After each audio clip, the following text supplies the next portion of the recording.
Hey guys, how's it going? Clayton Motos here, welcoming you guys to a new kind of series where I'm going to be just addressing quick fixes on motorcycles. Not much else to say but that, so let's get right into it. Today we're addressing hot starts. This little bugger here, as you can see, the plastic threads are all destroyed and it's leaking past the seal here, and you're running lean and having really high idles and bogging issues. So what we're going to be doing today is replacing the plastic portion there with this. This is an anodized aluminum hot start nut that I got off eBay for just under 10 bucks. And we're going to be installing this right there. And I'm going to show you guys how to do it. The only thing you're going to have to do to get this out is you're going to have to peel back this little boot here.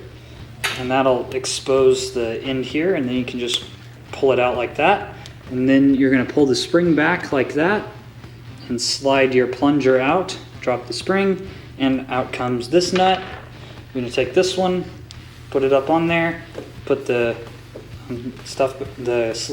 cover back on like that, spring back in, pull up on the spring, slide it in like that, drop the spring over, make sure it clips over the plunger, pull the end of the string, make sure everything's still functioning, and there you go. That's it. Plunger is installed. Thanks for watching. Hope this little video helps you guys out, and I'll see y'all in the next one.